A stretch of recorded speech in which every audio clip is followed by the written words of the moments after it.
ಲೋಕಸಭೆ election ಬಳಿಕ ಪರಿಷತ್ನಲ್ಲೂ ಕಮಲ ದಳ ಮೈತ್ರಿ ಮುಂದುವರೆದಿದೆ. ಲೋಕಸಮರದ ಬಳಿಕ ಬಿಜೆಪಿ ಜೆಡಿಎಸ್ ನಾಯಕರ ಮೊದಲ ಸಮನ್ವಯ ಸಭೆ ಇವತ್ತು ನಡೆಯುತ್ತೆ. ಲೋಕಸಭೆ ಚುನಾವಣೆ ಆಯಿತು, ಅದರಲ್ಲಿ ಮೈತ್ರಿಯನ್ನ ಮಾಡಿಕೊಂಡಿದ್ರು. ಆ ಮೈತ್ರಿ ಮುಂದುವರಿಯುತ್ತಾ ಇಲ್ವಾ ಅನ್ನೋದು ಕಾರ್ಯಕರ್ತರಲ್ಲಿ ಗೊಂದಲ ಇತ್ತು. ಈಗ ಮುಂದುವರೆದಿದೆ, ಮುಂದುವರಿಯುತ್ತೆ ಕೂಡ. ಪ್ರಜ್ವಲ್ ಪೆನ್ಡ್ರೈವ್ ಕೇಸ್ನಿಂದ ಮೈತ್ರಿಯಲ್ಲಿ ಅಪಸ್ವರ ಶುರುವಾಗಿತ್ತು, ಮುಜುಗರ ಆಗಿತ್ತು, ಅಂತರ ಕಾಯ್ದುಕೊಂಡಿದ್ರು ಬಿಜೆಪಿಯವರು. ಬಟ್ ಇವತ್ತು ಜೆಪಿ ಭವನದಲ್ಲಿ ಒಂದು ಸಭೆ ಕರೆದಿದ್ದಾರೆ. ಸಮನ್ವಯ ಸಭೆ ಅಂದರೆ ಸಮನ್ವಯತೆಯನ್ನು ಸಾಧಿಸೋದು. ಎರಡು ಪಕ್ಷಗಳ ನಾಯಕರು ಒಟ್ಟಿಗೆ ಇದ್ದೇವೆ, ನಾವು ಸಮನ್ವಯತೆ ಇದೆ. ನಾವು ಲೋಕಸಭೆ ಚುನಾವಣೆ ಅಷ್ಟೇ ಅಲ್ಲ, ಪರಿಷತ್ ಚುನಾವಣೆಯಲ್ಲೂ ಕೂಡ ನಾವು ಜಂಟಿಯಾಗಿ ಜೊತೆಗೆ ಹೋಗ್ತಾ ಇದ್ದೀವಿ. ಮುಂದೆ ತಾಲೂಕ್ ಪಂಚಾಯತ್, ಜಿಲ್ಲಾ ಪಂಚಾಯತಿ ಅದರಲ್ಲೂ ಕೂಡ ಒಟ್ಟಿಗೆ ಹೋಗ್ತೀವಿ. ಅಂದರೆ ಈ ರೀತಿ ಸಂದೇಶವನ್ನು ಕೊಡೋದು ತಮ್ಮ ಪಕ್ಷದ ಕಾರ್ಯಕರ್ತರಿಗೆ. ಹಾಗಾಗಿನೇ ಈಗ ಈ ಹಿಂದೆ ಏನೆಲ್ಲ ಅಸಮಾಧಾನಗಳಿತ್ತು ಅದೆಲ್ಲವನ್ನು ಕೂಡ ಬದಿಗಿಡುವಂಥ ಚರ್ಚೆ ಆಗುತ್ತೆ. ಎಚ್ ಡಿ ಕುಮಾರಸ್ವಾಮಿ ಹಾಗೆ ವಿಪಕ್ಷ ನಾಯಕ ಆರ್ ಅಶೋಕ್ ನೇತೃತ್ವದಲ್ಲಿ ತಂತ್ರಗಾರಿಕೆ ಹೆಣಿತಾರೆ. ಪರಿಷತ್ನ ಚುನಾವಣೆಯಲ್ಲಿ ಮೈತ್ರಿ ಅಭ್ಯರ್ಥಿಗಳನ್ನು ಗೆಲ್ಲಿಸುವ ಬಗ್ಗೆ ಮಾತುಕತೆ ಆಗುತ್ತೆ. ಸಭೆಯಲ್ಲಿ ಎರಡೂ ಪಕ್ಷದ ಮಾಜಿ ಸಚಿವರು, ಶಾಸಕರು, ಪರಿಷತ್ನ ಅಭ್ಯರ್ಥಿಗಳು ಭಾಗಿಯಾಗಲಿದ್ದಾರೆ. ಈ ಹಿಂದೆ ಸೋತಂಥ ಕ್ಷೇತ್ರಗಳನ್ನು ಮರಳಿ ಪಡೆಯುವ ನಿಟ್ಟಿನಲ್ಲಿ ಚರ್ಚೆ ಆಗುತ್ತೆ.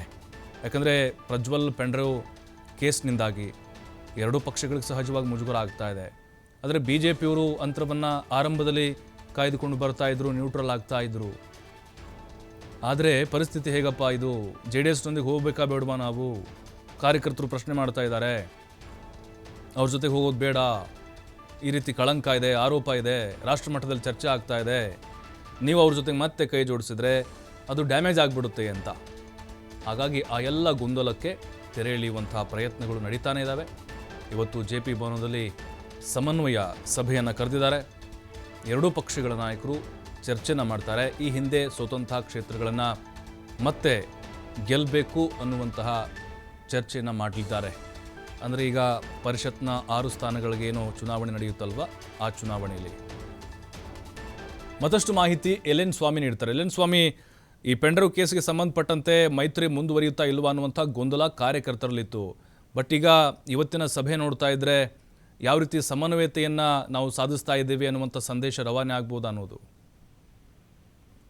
ಪ್ರಭು, ಲೋಕಸಭಾ ಚುನಾವಣೆ ಬಳಿಕ ಜೆಡಿಎಸ್ ಹಾಗೂ ಬಿಜೆಪಿ ನಡುವೆ ಮೈತ್ರಿ ಮುಂದುವರಿಯುತ್ತಾ ಎಂಬ ಚರ್ಚೆ ಸಾಕಷ್ಟು ಚರ್ಚೆಯಾಗಿತ್ತು. ಯಾಕೆಂದ್ರೆ ಪೆನ್ ಡ್ರೈವ್ ಪ್ರಕರಣಕ್ಕೆ ಸಂಬಂಧಪಟ್ಟಂತೆ ಎರಡೂ ಪಕ್ಷಕ್ಕಂದ್ರೆ ಜೆಡಿಎಸ್ ಹಾಗೂ ಬಿಜೆಪಿ ನಾಯಕರಿಗೂ ಎರಡೂ ಪಕ್ಷಕ್ಕೂ ಮುಜುಗರ ಆಗಿತ್ತು. ಜೊತೆಗೆ ಲೋಕಸಭಾ ಚುನಾವಣೆ ಸಮಯದಲ್ಲೇ ಸಾಕಷ್ಟು ಈ ಪ್ರಕರಣ ಸದ್ದು ಮಾಡಿತ್ತು. ಈ ಹಿನ್ನೆಲೆಯಲ್ಲಿ ಮೈತ್ರಿ ಮುಂದುವರಿಬೇಕಾ ಅಥವಾ ಬೇಡವಾ ಎಂಬ ಚರ್ಚೆಗಳು ಕೂಡ ಶುರುವಾಗಿದ್ವು. ಹಾಗಾಗಿ ಮಾಜಿ ಸಿಎಂ ಕುಮಾರಸ್ವಾಮಿ ಅವರು ಒಂದ್ ರೀತಿ ಸ್ಪಷ್ಟನೆ ಕೊಟ್ಟಿದ್ರು. ಎಲ್ಲವೂ ಬಿಜೆಪಿ ಹೈಕಮಾಂಡ್ ನಾಯಕರಿಗೆ ಬಿಟ್ಟಿದ್ದು, ಅವರ ತೀರ್ಮಾನಕ್ಕೆ ನಾನು ಬದ್ಧನಾಗಿರ್ತೇನೆ ಎಂಬ ಹೇಳಿಕೆಯನ್ನ ಕೊಟ್ಟಿದ್ದಂಥದ್ದು. ಜೊತೆಗೆ ಪಕ್ಷ ನಾಯಕರಂತ ಆರ್ ಅಶೋಕ್ ಕೂಡ ಇದು ಉನ್ನತ ಮಟ್ಟದಲ್ಲಿ ಆಗಿರುವಂತಹ ಮೈತ್ರಿ, ಹಾಗಾಗಿ ನಾಯಕರ ಯಾವ ತೀರ್ಮಾನಕ್ಕೂ ನಾವು ಬದ್ಧವಾಗಿರ್ತೀವಿ ಎಂಬ ಹೇಳಿಕೆಯನ್ನು ಕೊಟ್ಟಿದ್ರು. ಎಲ್ಲೋ ಒಂದ್ ಕಡೆ ಮೈತ್ರಿ ಮುಂದುವರಿತ್ಯ ಎಂಬ ವಿಚಾರಗಳು ಸಾಕಷ್ಟು ಅನುಮಾನ ಮೂಡಿದ್ವು. ಹಾಗಾಗಿ ಎಲ್ಲದಕ್ಕೂ ಈಗ ಫುಲ್ ಸ್ಟಾಪ್ ಬಿದ್ದಿರೋಂಥದ್ದು.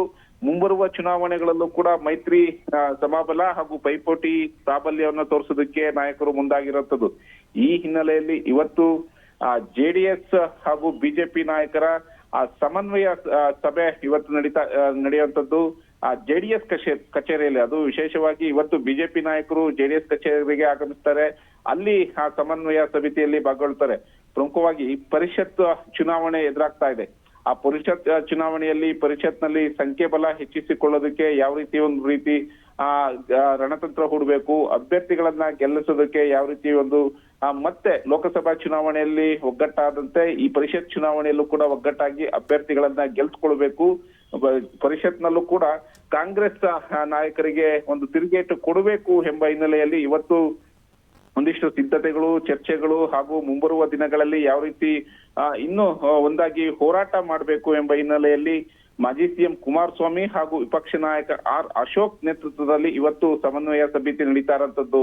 ಪ್ರಭು, ಅಂದ್ರೆ ಈಗಾಗಲೇ ಆ ಪರಿಷತ್ ಚುನಾವಣೆಗೆ ಸಂಬಂಧಪಟ್ಟಂತೆ ಮೈತ್ರಿ ಅಭ್ಯರ್ಥಿಗಳ ಬಗ್ಗೆ ಯಾವ ರೀತಿ ಗೆಲ್ಲಿಸ್ಬೇಕು, ಅದಕ್ಕೆ ಯಾವ ರೀತಿ ಹೊಂದಾಣಿಕೆ ಮಾಡ್ಕೊಳ್ಬೇಕು, ಕಾರ್ಯಕರ್ತರಿಗೆ ಯಾವ ರೀತಿ ದಯೆಯನ್ನ ಕೊಡಬೇಕು ಎಂಬ ವಿಚಾರಗಳು ಸೇರಿದಂತೆ ಈ ಹಿಂದೆ ಕ್ಷೇತ್ರಗಳನ್ನ ಕಳೆದುಕೊಂಡಿರುವ ಕ್ಷೇತ್ರಗಳನ್ನ, ಪರಿಷತ್ ಕ್ಷೇತ್ರಗಳನ್ನ ಯಾವ ರೀತಿ ನಾವು ಗೆಲ್ಲಬೇಕು, ಜೊತೆಗೆ ಪರಿಷತ್ ವಿಧಾನಸಭೆಯಿಂದ ಪರಿಷತ್ಗೆ ಆಯ್ಕೆ ಮಾಡುವಂತಹ ಒಂದು ಸಂದರ್ಭ ಶಾಸಕರನ್ನ ಆಯ್ಕೆ ಮಾಡುವಂತಹ ಸಂದರ್ಭದಲ್ಲಿ ಯಾವ ರೀತಿ ಅಭ್ಯರ್ಥಿಗಳನ್ನ ನಾವು ಗೆಲ್ಸ್ಕೊಳ್ಬೇಕು, ಒಗ್ಗಟ್ಟಾಗಿ ಹೋಗ್ಬೇಕು ಎಂಬ ವಿಚಾರಗಳು ಸೇರಿದಂತೆ ಹಲವು ವಿಚಾರ ಅಂದ್ರೆ ಈಗ ಲೋಕಸಭೆ ಚುನಾವಣೆಯಲ್ಲಿ ಆದಂತಹ ಒಂದು ಚರ್ಚೆಗಳು, ವಿಚಾರಗಳು, ರಣತಂತ್ರಗಳ ಬಗ್ಗೆಯೂ ಕೂಡ ಇವತ್ತಿನ ಸಮನ್ವಯ ಸಮಿತಿಯಲ್ಲಿ ಆ ಚರ್ಚೆ ನಡೆಸುವ ಸಾಧ್ಯತೆ ಇದೆ.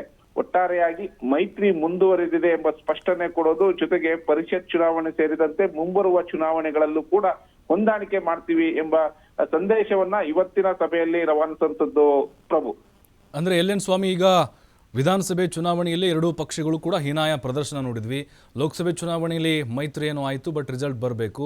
ಈಗ ಮುಂದೆ ಅಂದರೆ ಭವಿಷ್ಯದ ದೃಷ್ಟಿಯಿಂದ JDSಗೂ ಕೂಡ ಇದೊಂದು ರೀತಿ ಸವಾಲು ಆಗುತ್ತಾ ಅಂತ, ಅಂದರೆ ಮೈತ್ರಿ ವರ್ಕೌಟ್ ಆಗುತ್ತಾ ಇಲ್ವಾ ಮುಂದಿನ ದಿನಗಳಲ್ಲಿ, ಒಂದು ರೀತಿ ದಿಕ್ಸೂಚಿ ಆಗ್ತಾ ಹೋಗುತ್ತಾ ಅಂತ ಇದೆಲ್ಲ? ಖಂಡಿತ ಪ್ರಭು, ಈಗಾಗಲೇ ಹೊಂದಾಣಿಕೆ ಮಾಡ್ಕೊಂಡಿರೋದು ಪ್ರಮುಖವಾಗಿ ಕಾಂಗ್ರೆಸ್ ಸರ್ಕಾರಕ್ಕೆ ತಿರುಗೇಟು ಕೊಡಬೇಕು, ಕಾಂಗ್ರೆಸ್ ನಾಯಕರ ವಿರುದ್ಧ ಒಂದಾಗಿ ಹೋರಾಟ ಮಾಡಬೇಕು, ಮುಂಬರುವ ದಿನಗಳಲ್ಲಿ ಅಧಿಕಾರವನ್ನು ಹಿಡಿಬೇಕು ಎಂಬ ಚಿಂತನೆ ಇರುವಂತದ್ದು. ಒಟ್ಟಾರೆಯಾಗಿ ಬಿಜೆಪಿ ಹಾಗೂ JDS ಮೈತ್ರಿ ಕಾಂಗ್ರೆಸ್ ವಿರುದ್ಧ ಎಂಬ ಘೋಷಣೆಯನ್ನ ಈಗಾಗಲೇ ಮಾಡಲಾಗಿದೆ. ಹಾಗಾಗಿ ಮುಂಬರುವ ಚುನಾವಣೆಗಳಲ್ಲೂ ಕೂಡ ಕಾಂಗ್ರೆಸ್ಗೆ ಎದುರೇಟು ಕೊಡಬೇಕು ಹಾಗೂ ಕಾಂಗ್ರೆಸ್ನ ಮುಂಬರುವ ಚುನಾವಣೆಗಳಲ್ಲಿ ಕಾಂಗ್ರೆಸ್ನ ಹಿಡಿತ ತಪ್ಪಿಸ್ಬೇಕು. ಯಾಕೆಂದ್ರೆ ವಿಧಾನಸಭಾ ಚುನಾವಣೆಯಲ್ಲಿ ಈಗಾಗಲೇ ಕಾಂಗ್ರೆಸ್ ಬಹುಮತ ಸ್ಪಷ್ಟನೆಗೊಂಡಿದೆ, ಜೊತೆಗೆ ಗ್ಯಾರಂಟಿಗಳು ಕೂಡ ವರ್ಕೌಟ್ ಆಗಿದೆ. ಈ ಹಿನ್ನೆಲೆಯಲ್ಲಿ ಲೋಕಸಭಾ ಚುನಾವಣೆಯಲ್ಲೂ ಕೂಡ ಇದರ ಎಫೆಕ್ಟ್ ಸಾಕಷ್ಟು ಬೀಳ್ತಾ ಇದೆ.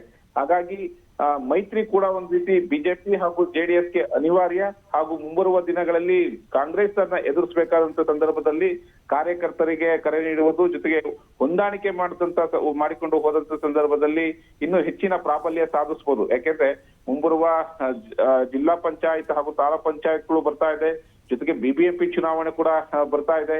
ಹೀಗಾಗಿ ಈ ಎಲ್ಲಾ ಚುನಾವಣೆಗಳಲ್ಲಿ ಹೊಂದಾಣಿಕೆ ಅನಿವಾರ್ಯತೆ ಮಾಡಿಕೊಂಡು ಕಾಂಗ್ರೆಸ್ಗೆ ಸೆಡ್ಡು ಹೊಡೆಯೋದಕ್ಕೆ ಒಂದ್ ರೀತಿ ಮೈತ್ರಿ ಕೂಡ ಪ್ರಮುಖವಾದ ವೇದಿಕೆ ಅಂತಾಗಿರುವಂತದ್ದು ಪ್ರಭು. Thank you L N. ಸ್ವಾಮಿ ಮಾಹಿತಿಗಾಗಿ.